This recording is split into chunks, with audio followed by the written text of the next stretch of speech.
కర్నూలు జిల్లా ఆత్మకూరు పట్టణానికి సుమారు 20 కిలోమీటర్ల దూరంలో కృష్ణా నదీ తీరంలో ఈ పవిత్ర పుణ్యక్షేత్రం ఉంది. స్కంద పురాణంలో ప్రస్తావించబడిన ఈ క్షేత్రం సప్తపది సంగమంగా పేరు పొందింది. మహారాష్ట్రలోని పశ్చిమ కనుమల్లో పుట్టిన కృష్ణానదికి సముద్రంలో కలిసే వరకు 30 సంగమాలు ఉన్నాయి.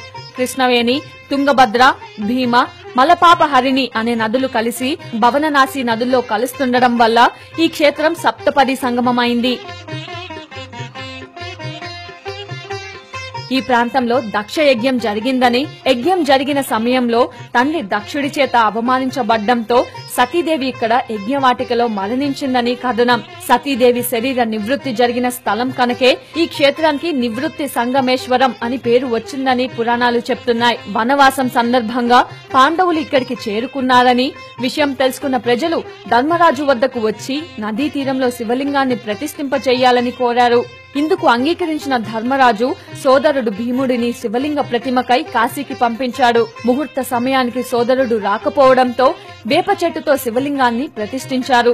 దీంతో కోపోద్రిక్తుడైన భీముడు శివలింగాన్ని నదిలో విసిరేశాడు. దీంతో భీముడిని శాంతింపచేయుటకు నదీ తీరంలో శివలింగాన్ని ధర్మరాజు ప్రతిష్ఠించాడు. అప్పటి నుంచి సంగమేశ్వరుడిగా శివునికి పూజలు జరుగుతున్నాయి. 2003వ సంవత్సరం నుంచి బయటపడి వేసవిలో 120 రోజులు పూజలు జరుపుకున్న తర్వాత ఆలయం నీళ్లలో మునిగిపోవడం ఆనవాయితీగా వస్తుంది.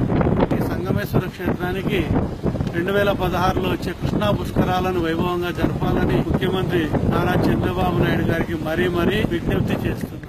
ఇంతటి ప్రసిద్ధి చెందిన ఆలయం కాలక్రమేణా శిథిలమైపోతోంది. ప్రస్తుతం కనిపిస్తున్న ఆలయం ఎటువంటి శిల్పకళా సౌందర్యం లేకుండా ఉంది. ఆలయ ముఖ మండపం శిథిలమైపోగా అంతరాలయం, గర్భాలయాలు మాత్రం దర్శనమిస్తున్నాయి. కాలక్రమేణా ఎవరూ పట్టించుకోకపోవడంతో ప్రస్తుతం దేవతామూర్తులందరినీ గర్భగుడిలోకి చేర్చారు.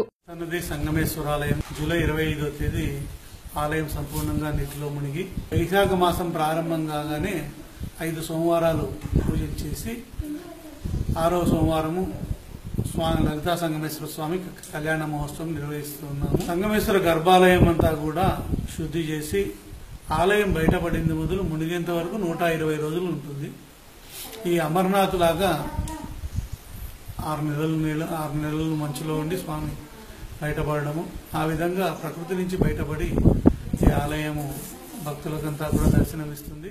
ఈ ఆలయం గురించి పురావస్తు శాఖ వారు కానీ దేవాదాయ శాఖ వారు కానీ పట్టించుకోకపోవడంతో ఆదరణకు దూరమై శిథిల చిహ్నంగా మిగిలింది. అన్ని ఆలయాల్లాగా నిత్యం పూజలు జరగవు.